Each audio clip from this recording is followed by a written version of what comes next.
Hello, good morning. कैसे हैं आप लोग बच्चों? आज हम स्टार्ट करेंगे अपना वेक्टर 3D का रिवीजन। तो आई होप आप ये पूरा सीरीज 4 क्वेश्चन का एंजॉय कर रहे होंगे। और 11th क्लास के बच्चे 11th के टॉपिक, 12th क्लास के बच्चे 12th के टॉपिक और 11th के भी, यानी कि 2023 एस्पिरेंट्स को दोनों टॉपिक देखने हैं, 11th के भी 12th के भी। 11th वालों को 11th के टॉपिक देखने हैं। तो 11th के टॉपिक्स में कई जो चैप्टर्स हैं उनके दो दो तीन तीन वीडियोज़ भी अपलोड हो चुके हैं, जैसे log, compound angle, quadratic sequence series, trigonometric equation, solution of triangle, determinant, straight line. ठीक है, इसके बाद सर्कल, पीएनसी, बायनोमियल और मैथमेटिकल रीजनिंग आने वाले हैं। और हम क्लास 12th के बच्चों के लिए और 13th वालों के लिए function, ITF, limit, continuity, differentiability, MoD, indefinite, definite के क्वेश्चंस दे चुके हैं। मैट्रिक्स, प्रोबेबिलिटी, वेक्टर 3D और कॉम्प्लेक्स के बस अपलोड हो रहे हैं या हो चुके होंगे मतलब। ठीक है, तो आगे आने वाले 12th के चैप्टर्स हैं डिफरेंशियल इक्वेशन, इरेड कर्व और भी कई सारे। ठीक है, तो देखते रहिए। ठीक है ना, पूरी प्लेलिस्ट चेक कर लेना और ऑर्डर में करना। जो आपके जो चैप्टर्स, जिस भी कोचिंग में आप हो, उसमें जिस ऑर्डर से क्वेश्चंस कराए गए हैं या चैप्टर्स कराए गए, तो आप यहाँ पर भी आप वो प्लेलिस्ट आपकी मैच कर जाएगी, चैप्टर्स के नाम मैच कर जाएंगे। चलिए शुरू कर दें बच्चों। अनअकैडमी पर एक ऐप में फीचर आया है कंपीट, है ना। कंपीट में आप लाइव अपने दोस्तों के साथ ट्रैक कर सकते हैं अपनी प्रेजेंस, कहाँ आप स्टैंड करते हैं, बैटल कर सकते हैं, लड़ सकते हैं और टेस्ट कर सकते हैं अपने आप को। बहुत सारे बच्चों ने ये दिया है और उन्होंने बहुत अच्छा बताया। गेमिफाइड वर्जन है और एग्जाम का जो प्रेशर है वो आप यहाँ पर महसूस कर सकते हैं, अच्छा लगेगा आपको। बच्चों ऑल इंडिया टेस्ट सीरीज जो है आ रही है और टेस्ट की डेट्स बच्चों ये हैं और 2023 2024 एक्सपीरियंस के लिए है। ठीक है, फिजिक्स, केमिस्ट्री एंड मैथ्स के मॉक टेस्ट है, जेई मेंस पैटर्न टेस्ट है, डिटेल एनालिसिस है अलॉन्ग विद सॉल्यूशन। जो national science olympiad mock test है, ठीक है, ये आपको ओलंपियाड की प्रैक्टिस कराएगा बिफोर द रियल टेस्ट। ये बच्चों 5 नवंबर, 6, 12, 13, 19 और 20 नवंबर को है। फिजिक्स और केमिस्ट्री ओलंपियाड के मॉक टेस्ट है, ओलंपियाड का एक्चुअल और लेटेस्ट पैटर्न टेस्ट है, डिटेल एनालिसिस आपको मिलेगा विद सॉल्यूशन। बच्चों ओलंपियाड के लिए आप देखो NACC, NACP, इसमें आपका 11 नवंबर से स्टार्ट है बैच। ठीक है, तो बैच को आप चेकआउट कर लीजिएगा अनअकैडमी ऐप डाउनलोड करके। बच्चों मैं Manoj Chauhan, star educator on Unacademy plus platform, और इससे पहले मैंने ऑफलाइन में पढ़ाया था। मैं 3-4 साल से अनअकैडमी पर हूँ। बच्चों स्टार्ट करते हैं वेक्टर 3D ना। तो वेक्टर 3D बहुत ही वास्ट, बहुत ही बड़ा टॉपिक है। IIT मेंस के अंदर आप इसके 3 से 4 क्वेश्चन एक्सपेक्ट कर सकते हैं और IIT एडवांस में 5 भी, मतलब ऐसा नहीं, कोई रूल नहीं है। और IIT एडवांस में भी 3 से 5 क्वेश्चन आपके आ सकते हैं। ठीक है, तो काफ़ी बड़ा और इंपॉर्टेंट चैप्टर है। तो स्टार्ट करते हैं। ये क्वेश्चन IIT एडवांस का है। ए वेक्टर दे रखा है और वो टाइम फंक्शन है, मतलब IJ के जो कोऑर्डिनेट्स हैं वो टाइम पे डिपेंडेंट है। इस तरह से शायद टी टाइम ही होगा। F1T i cap plus F2T j cap. BT दे रखा है अपने को G1T i cap, G2T j cap. T आपका इंटरवल 0 से 1 है। F1, F2, G1, G2 are continuous functions. A and B are non zero vectors for all T। A0 दे रखा है 2i 3j, A1 दे रखा है 6i 2j, B0 दे रखा है 3i 2j, B1 दे रखा है 2i 6j, यानी कि सब 2D वेक्टर्स है ना, सब ij xy प्लेन के अंदर है। Show that AT and BT are parallel for some T। Oh, तो काफी सिंपल। जो दो वेक्टर अगर पैरेलल हैं इसका मतलब क्या होगा? जैसे फॉर एग्जांपल ये वेक्टर और ये वेक्टर पैरेलल है, ये तो बिल्कुल वैसा ही होगा जैसा आपका एक लाइन के पैरेलल होने की बात होती है, क्योंकि 2D वेक्टर वैसे ही एक्ट करता है।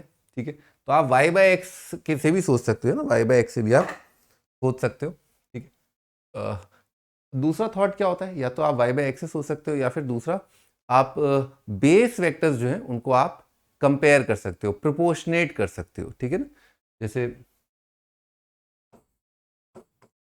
AT अगर BT के पैरेलल है तो इसका मतलब इसको मैं लैम्डा टाइम्स BT लिख पाऊंगा। याद आ रहा है आपको? अगर दो वेक्टर्स एक दूसरे पर लीनियरली डिपेंडेंट हैं तो एक वेक्टर दूसरे का स्केलर टाइम्स में लिख पाऊंगा। ऐसा स्केलर लैम्डा जरूर एग्जिस्ट करेगा। ठीक है, तो अगर एक vector F1T i cap plus F2T j cap है is equal to lambda times G1T i cap plus G2T j cap है, ऐसा है। ठीक है, अब आप आई कंपोनेंट लेफ्ट साइड ले आइए ना। देखो मैं आपको ना लेंदी करके बता रहा हूँ, लेकिन लेंदी करने से आपका जो खोपड़ा है बिल्कुल खुल जाएगा, बिल्कुल सारे कॉन्सेप्ट सब बिल्कुल क्लियर हो जाएंगे। नेक्स्ट स्टेप मैं कह रहा हूँ, आई कैप का जो कोफिशिएंट है वो देख रहे हैं अपन, यानी कि वो है F1T minus G1T into lambda left side plus I J into F2T minus lambda G2T और ये इज इक्वल टू कितना आ गया, 0 आ गया। अब आप सोचिए कोई वेक्टर है xi yj zk, ये 0 है, कब होगा ये 0? डेफिनेटली जो i और j के जो कोफिशिएंट है और अगर k भी होता तो वो सब 0 होंगे। क्यों, ऐसा क्यों है? और डिटेल में चलते हैं। कुछ ऐसा लिखा है lambda i mu j is equal to 0, यानी कि i is equal to minus mu by lambda j cap. ठीक है, तो क्या i वेक्टर को क्या i वेक्टर को क्या कुछ लैम्डा टाइम्स कुछ स्केलर टाइम्स आप j वेक्टर लिख सकते हैं? नहीं लिख सकते भाई, ऐसा कैसे हो सकता है? दोनों पैरेलल थोड़ी ना है। ये चीज का मतलब क्या, पैरेलल। तो बहुत सिंपली अगर अपन बात करें तो यहां पर एक ऐसी सिचुएशन आ गई है जहां पर ऐसा लग रहा है कि i और j वेक्टर जो है एक दूसरे के lambda times scalar times linearly dependent हैं, ठीक है, कोलिनियर हैं, जबकि ऐसा नहीं होता। तो डेफिनेटली इनके कोफिशिएंट जो है ये 0 वेक्टर ही रहा होगा। ठीक, मैं बहुत डिटेल में बताया, ऐसे में सोचना मैंने इतना टाइम लगा दिया, ठीक है ना, मैंने बहुत डिटेल में बताया, कई थॉट्स दिए, काफ़ी सारी चीज़ें रिवाइज हो गई होंगी। तो अब मैं लेमडा की वैल्यू लिख रहा हूँ। तो लेमडा की वैल्यू है f1t डिवाइडेड बाय g1t और is equal to f2t divided by g2t। ठीक है, ऐसा ए टी बी टी, ठीक है बच्चों, उचका उचकी कर दी, क्रॉस मल्टीप्लाई मतलब। तो f1t multiplied by g2t, f1t g2t minus f2t into g1t is equal to 0। ठीक है, तो बच्चों अपने को क्या पूछा है दोबारा देखते हैं। A T and B T are parallel for some T. तो हमने क्या लिखा, सबसे पहला स्टेप कि अगर पैरल है तो दोनों एक दूसरे के लीनियरली डिपेंडेंट होंगे या स्केलर टाइम्स लिख पाएंगे। फिर हमने ये लिखा, आप भिड़ते पहले ही मतलब है तो आप यहां से आप सीधे ये बोल सकते थे कि जो बेस वेक्टर्स हैं, यानी कि बेस वेक्टर यानी कि आई और जे हैं, उनके कोफिशिएंट प्रोपोर्शनल है। अगर दो वेक्टर पैरेलल हैं तो आई जे के कोफिशिएंट आप प्रोपोर्शनल कर सकते थे, पर फिर भी मैंने ये सब लिखा ताकि आपको याद आ जाए ये सब ना। ठीक है, मैं तो डायरेक्ट ही ये वाला स्टेप लिखता, ये वाला स्टेप लिखता मैं। ठीक है ना, ओके। ओके, तो बच्चों अपने को कुल मिला के ये प्रूव करना है, देन शो दैट कि ये चीज 0 है। और बच्चों इसने हिंट अपने को दिया इंटरमीडिएट वैल्यू थ्योरम की फॉर्म में, कंटिन्यूअस फंक्शन। तो याद है इंटरमीडिएट वैल्यू थ्योरम क्या कहता है कि अगर एक फंक्शन कंटिन्यूअस है, कभी पॉजिटिव है कभी नेगेटिव है, तो कम से कम उस इंटरवल में उसका कम से कम एक रूट आया होगा। ठीक है, तो यहाँ पर भी कुछ ऐसा ही कह रहा है ये, इसने इंटरवल भी बोल दिया, देखो t 0 से 1 बोला है, इसने सब बाउंड्री वैल्यू कंडीशन भी दे रखी है, जिससे अपने को इस पूरे फंक्शन में, तो इसको अपन मान लेते हैं हरियाणा ऑफ टी। ठीक है, तो हरियाणा ऑफ टी है ये f1 g2 f2 g1, ये अपन ने h ऑफ टी मान लिया। अब मैं h फंक्शन कंटिन्यूस होगा उसका वैल्यू 0 पर निकाल रहा हूँ। क्यों h फंक्शन कंटिन्यूस होगा? वेरी बेसिक थिंग कि continuous into continuous continuous continuous into continuous continuous continuous minus continuous क्या होता है? कंटिन्यूस होता है। h ऑफ 0, h ऑफ 0 के लिए मुझे चाहिए f1 0। f1 0 कितना है? f1 0 ये थोड़ा टाइम टेकिंग है, ये आपका f1 0 ये कितना है? 2 है। g2 0, g2 0, g2 g2 0 चाहिए, g2 0, g2 0 कितना है? 2 है, minus f2 0 g1 0, f2 0 f2 0 f2 0 चाहिए, 3 है। g1 0 g1 g1 0 g1 0 g1 0 कितना है? 3 है। ये कितना आ जाएगा? -5 आ जाएगा। मैंने एक बार चेक कर लेता हूँ, g2 0 सही लिखा है, g2 0 आएगा, हाँ ठीक है, g2 0 ठीक लिखा है। अब मैं निकाल रहा हूँ बच्चों यहाँ पर मैं हरियाणा का वैल्यू एट 1, हरियाणा का वैल्यू एट 1 मतलब f1 1 मेरे को मिलेगा यहाँ से, ये आपका f1 1 है यानी कि 6। ठीक है, अब मैं निकाल रहा हूँ g2 1 पर चाहिए मेरे को, g2 1 इज यही होगा 6 माइनस, अब मैं निकाल रहा हूँ f2 1 चाहिए मेरे को, f2 1 कितना है? f2 1 is 2। अब मुझे चाहिए g1 1, तो g1 1 जो है मुझे यहाँ मिलेगा, g1 1 ये है 2, ठीक है 2। कितना गया 36 इंटू 4, सॉरी 36 माइनस 4 कितना जाएगा 32।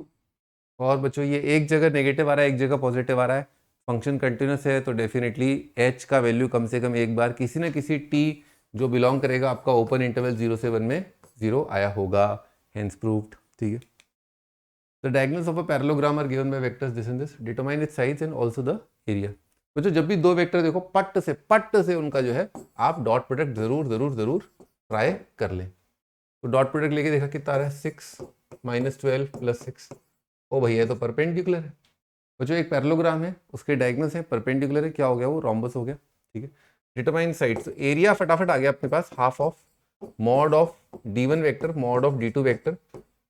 फायदा क्या हो गया, क्रॉस लेने की जरूरत नहीं पड़ी, अदरवाइज अगर अपने को ये एंगल 90 नहीं आता तो फिर मैं जो आपका पैरेललोग्राम या कोई भी दूसरा क्वाड्रिलेटरल होता तो इस तरह से मैं d1 क्रॉस d2 इन दोनों वेक्टर्स का क्रॉस लेता, मॉड लेता, हाफ करता, हाफ मॉड ऑफ क्रॉस। ठीक है, पर क्योंकि अब इनके बीच का एंगल 90 है तो मेरा आंसर सिंपली मॉड से आ जाएगा।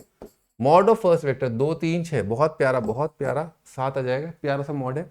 उधर देखो रूट 26 दिख गया, ये आपका एक आंसर। अच्छा आगे बढ़ते हैं, अब इसने बोला determine it sides also the area.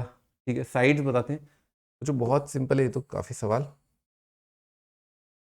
ये आपका एक डायगोनल, ये आपका दूसरा डायगोनल, तो आप देख सकते हो पैरेललोग्राम के जो दो डायगोनल्स होते हैं, ठीक है, वो दो डायगोनल कैसे आते हैं, जैसे अगर साइड वेक्टर से मान लो आपका ये A vector, this is A vector and this is B vector.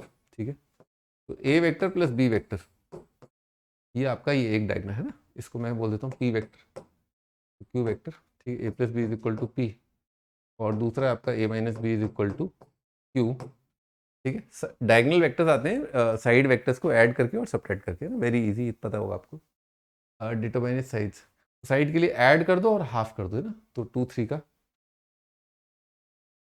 5i minus J minus 7 के। ठीक है, सब्ट्रैक्ट कर दिए, half of P minus Q, this minus this, minus I plus 7j minus 5k,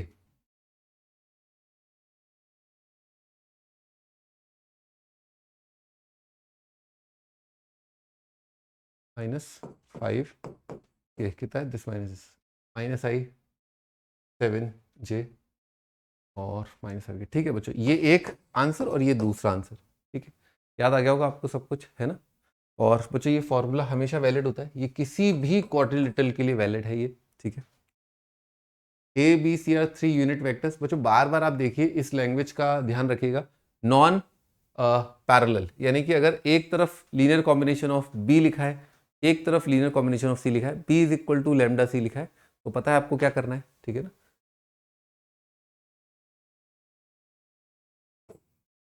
x B plus y C आपको दे रखा है 0 है, तो एक्स भी 0 होगा, वाई भी 0 होगा, क्योंकि दोनों को एक दूसरे का लीनियर कॉम्बिनेशन आप नहीं लिख सकते, दे रखा है नहीं लिख सकते, तो एक्स 0 वाई 0 यहाँ से कंक्लूड करना है। ए बी सी आर 3, बच्चों वीटीपी का फॉर्मूला है ना, ये क्वेश्चन जो है वीटीपी के फॉर्मूले के लिए। तो मैंने आपको एक ट्रिक बताई थी, सबसे पहला थॉट बी और सी का लीनियर कॉम्बिनेशन होगा ये, तो बी लिख लो, सी लिख लो, फिर बी लिखा, बी को छुपा लो, बाकी तो क्या है ए और सी, तो ए और सी का आप डॉट लिख लो। अगर ये ए और सी जो है वो दूर दूर होते हैं तो फिर ये जो कोफिशिएंट है यहाँ पर प्लस आ जाएगा। अब सी को छुपा लो, क्या बचा, ए और बी, ए और बी का डॉट। ठीक है, अब क्योंकि अगर ये जो वेक्टर है पास पास है तो ये क्या आएगा, मास आएगा, माइनस आएगा। ठीक है, ओके। और बच्चों चारों तरफ देखिए, लेफ्ट साइड भी आपका बी और सी का कॉम्बिनेशन, राइट साइड भी बी और सी का लीनियर कॉम्बिनेशन।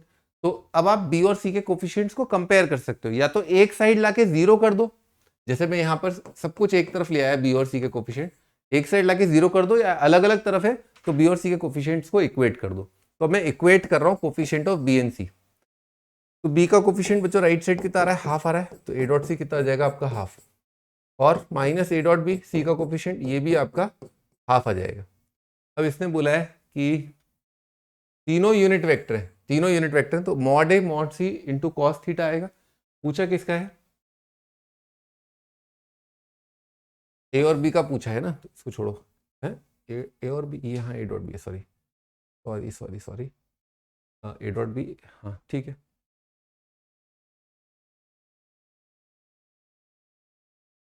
ठीक है बच्चों, ए डॉट बी का मैं कोफिशिएंट बराबर कर रहा हूँ, सॉरी सी वेक्टर का मैं कोफिशिएंट बराबर कर रहा हूँ, ये आया बच्चों आंसर 120 दिख गया क्या? ठीक है ना, क्योंकि कॉस थीटा अगर माइनस हाफ आ रहा है तो थीटा कितना आ जाएगा? 120 आ जाएगा। ठीक, आगे बढ़ते हैं।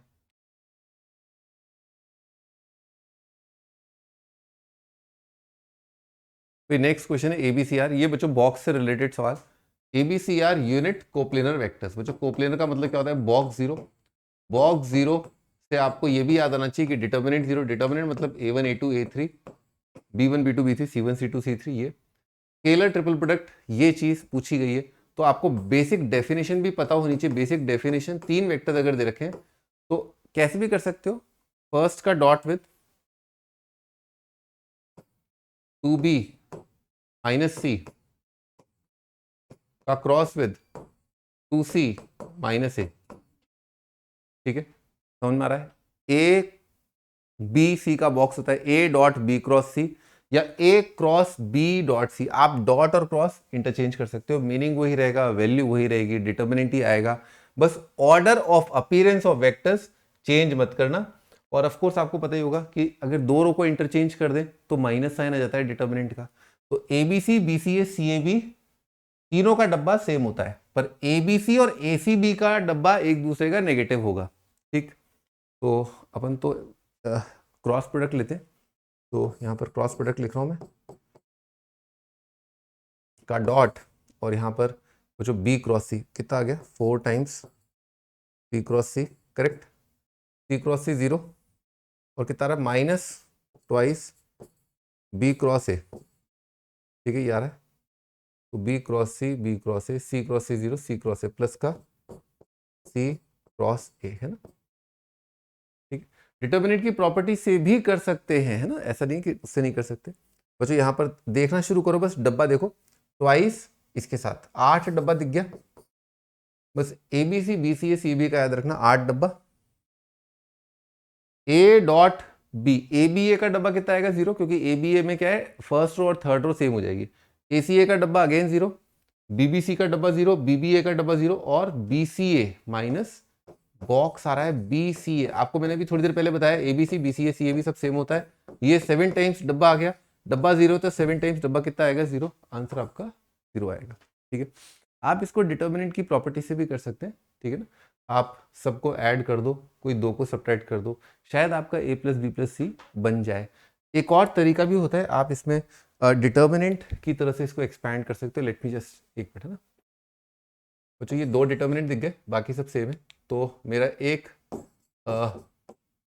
बन रहा है ऐसा, और 2b माइनस सी और 2c माइनस ए, 2c माइनस ए, ओके, और माइनस माइनस डब्बा बी, और बाकी तो आपका सेम है, 2b माइनस सी और 2c minus A. I hope you understood this. ये स्टेप आपको समझ में आ गया होगा। ये डिटर्मिनेंट की प्रॉपर्टी है। अगर डिटर्मिनेंट की एक रो दो एलिमेंट्स का सम होती है तो you can write the determinant as sum of 2 determinants keeping second row and third row same, है ना, दोनों डिटर्मिनेंट में। अब बच्चों इसमें क्या है, ए वाला देखो, अब मैं इसके हिसाब से स्प्लिट कर रहा हूँ। ठीक है, तो कितना आ जाएगा? 2a 2b 2c माइनस ए। मेरे को लिखने में टाइम लग रहा है पर सोचने में टाइम नहीं लगता है। ठीक है ना, 2a माइनस सी और 2c माइनस ए। ठीक है ना, और इसको मैं लिख रहा हूँ माइनस करके। बच्चों b 2b तो कट ही गया, तो बस माइनस सी लिखना है, और 2c माइनस ए। समझ में आ रहा है? दूसरा डिटर्मिनेंट जो लिखा मैंने 2b करके, b 2b वाला डब्बा क्या आ गया? 0 आ गया, डिटर्मिनेंट 0 आ गया। टिक टिक टिक टिक टिक टिक टिक टिक टिक टिक। अब यहाँ पर दिस लिखा है और प्लस ये लिखा है। अब आप देख लो, आराम से दिख जाएगा बच्चों। 2a 2b 2c 8 डब्बा दिख गया, 2a 2b माइनस 2a डब्बा 0 दिख गया। तो यहाँ से अपने को 8 डब्बा मिल रहा है। यहाँ देखो 2a माइनस सी सी डब्बा 0, 2a माइनस सी माइनस ए फिर डब्बा 0। तो दोनों ही डब्बे 0 हो चुके हैं, इसको हटा दो। यहाँ से आए, यहाँ से देखो बी सी सी डब्बा 0, बी सी ए डब्बा आएगा, तो माइनस बी और इसका नेगेटिव इसका नेगेटिव, तो वो क्या आ जाएगा? दोनों का नेगेटिव माइनस माइनस बाहर आकर के माइनस इंटू माइनस प्लस हो जाएगा। आ गया 8 डब्बा माइनस 1 डब्बा 60 डब्बा आ गया। तो ऐसे डिटर्मिनेंट की प्रॉपर्टीज आप यूज कर सकते हैं। हो गया? ठीक है बच्चों, I hope you like the session. मैंने कोशिश करी 4 क्वेश्चंस के थ्रू ज़्यादा से ज़्यादा टॉपिक्स कवर करने की। 3D भी हमें कवर करना है, बने रहिए मेरे साथ और हम आगे इसके मैं और क्वेश्चंस लूंगा। Please write your feedback also about these question. अगर आपको किसी पर्टिकुलर टाइप के कॉन्सेप्ट पर अगर आपको वीडियो चाहिए या आप चाहें कि सर ये 3-4 टॉपिक है, इन 3-4 टॉपिक्स पे 3-4 क्वेश्चन आप PYQ के थ्रू या जैसे भी आप बताना चाहो बता दो। तो प्लीज़ वो टॉपिक ज़रूर लिख देना कमेंट सेक्शन के अंदर, मैं आपके कमेंट पढ़ता हूँ। ठीक है, बाय बाय।